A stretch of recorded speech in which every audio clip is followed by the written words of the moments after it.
Bonjour à tous, dernière ligne droite avant 2016, que s'est-il passé durant l'année écoulée? Autoplus vous propose toute cette semaine une rétrospective des temps forts et on commence tout de suite avec du sport.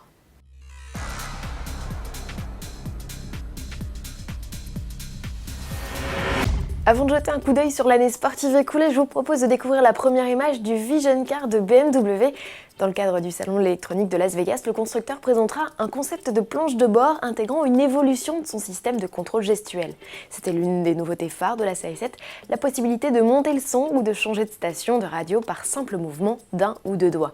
Bientôt, c'est votre main tout entière qui permettra de contrôler certaines fonctionnalités du véhicule. Pour en savoir plus, rendez-vous est donné dès le 6 janvier au CES de Las Vegas. Salon où Volkswagen présentera une évolution de Bulli, un prototype de combi électrique et très certainement autonome.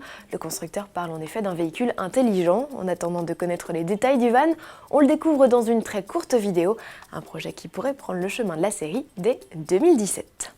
Chose promise, chose due, l'heure est au bilan, une année de sport automobile s'est écoulée, que s'est-il passé? Voici ce qu'il fallait retenir de l'actualité, avec pour commencer tout début janvier l'annonce d'une disparition, celle de Jean-Pierre Beltoise. Le pilote qui remporta le Grand Prix de Monaco 1972 sous une pluie battante s'est éteint au Sénégal à l'âge de 77 ans, victime de 2 accidents vasculaires cérébraux. Quelques mois plus tard, en juillet, c'est un espoir du sport automobile français qui rejoignait le paradis des pilotes. Jules Bianchi s'en est allé. Le jeune niçois âgé de 25 ans aura malheureusement succombé à son terrible accident survenu sur le Grand Prix du Japon en octobre 2014. C'est la première fois depuis la disparition d'Ayrton Senna en 1994 qu'un pilote de F1 décède dans le cadre de ses fonctions. Sport auto également marqué par le décès brutal de Justin Wilson, pilote d'IndyCar lors d'un accident survenu à l'épreuve des 500 miles sur le circuit de Pocono aux États-Unis. C'est également ce mois d'août 2015 que l'on apprenait la disparition de Guy Ligier, figure emblématique de la Formule 1 française. Pilote à ses débuts, il s'était lancé dans la course automobile en fondant sa propre écurie, équipe avec laquelle Jacques Laffite s'illustra à 5 reprises et Olivier Panis remporta le Grand Prix de Monaco en 1996. C'était la dernière victoire d'un Français sur un Grand Prix de Formule 1. Qui sait, cela se reproduira peut-être en 2016 avec le retour confirmé de Renault dans la discipline Rennes. L'équipe qui vient de racheter Lotus n'a pas encore annoncé le nom de ses pilotes, de quoi nous laisser espérer jusqu'aux essais. Son retour en sport auto, Nissan l'imaginait très certainement autrement. Sa participation aux 24 heures du Mans aura tourné au fiasco.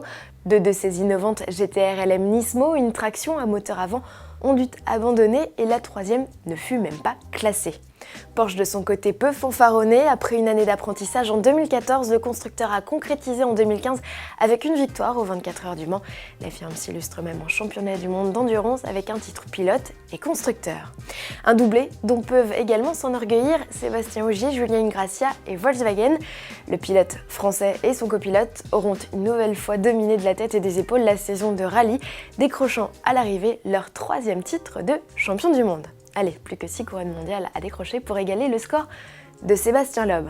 Un pilote alsacien qui aura vécu une année houleuse. En fin d'année, il apprend de manière un peu abrupte la fin de sa collaboration avec Citroën, l'écurie ayant décidé de ne pas le prolonger pour une 3e saison en WTCC. C'est une page qui se tourne pour le pilote qui rejoint désormais Peugeot pour de nouvelles aventures, le Dakar, coup d'envoi le 2 janvier à Buenos Aires. Et pendant que Peugeot mange du sable, DS dévore du bitume en Formule E, la division chic de PSA s'est engagée dans la 2e saison du championnat du monde de monoplace électrique avec à ses côtés Jean-Éric Vergne, championnat qui bat actuellement son plein et fera étape pour la première fois à Paris le 23 avril 2016. Enfin, impossible de ne pas conclure cette année de sport avec le sacre de Lewis Hamilton en Formule 1. Le pilote britannique a rejoint le cercle très fermé des triples champions du monde à nombre égal de titres avec son idole Ayrton Senna. Hamilton qui a également permis, avec la complicité de Nico Rosberg, d'offrir à Mercedes son 2e titre consécutif de champion du monde des constructeurs. Rendez-vous dès demain dans JT d'Autoplus pour un tour du monde des nouveautés 2015 et vous allez le voir que l'année écoulée a été riche, même très riche. À demain.